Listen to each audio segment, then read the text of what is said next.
هو الذي يريكم البرق خوفا وطمعا هو الذي يريكم البرق خوفا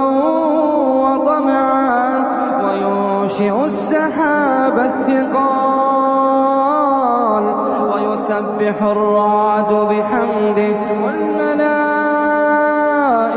من خيفته ويرسل الصواعق فيصيب بها من يشاء